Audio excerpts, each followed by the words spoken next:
Hello दोस्तों, नमस्ते, प्रणाम। स्वागत है आपका हमारे यूट्यूब चैनल श्रेया लोकगीत में।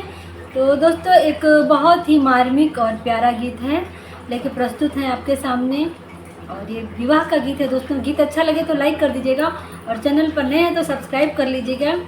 चलिए गीत शुरू करते हैं।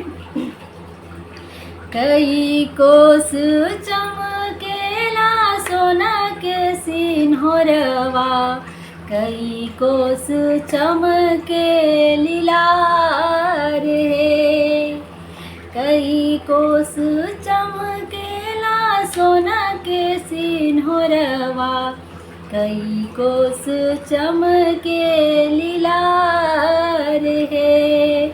अंगना में बैठनी बेटी हो कवन बेटी, बैठनी बाबा के जांग हे। अंगना में बैठनी बेटी हो कवन बेटी, बैठनी बाबा के जांग हे। 10 कोस चमकेला सोना के सिंहोरवा, 10 कोस चमकेला सोना के सिंहोरवा, 20 कोस चमके लीलार हे। 10 कोस चमकेला सोना के सिंहोरवा, 20 कोस चमके लीलार हे।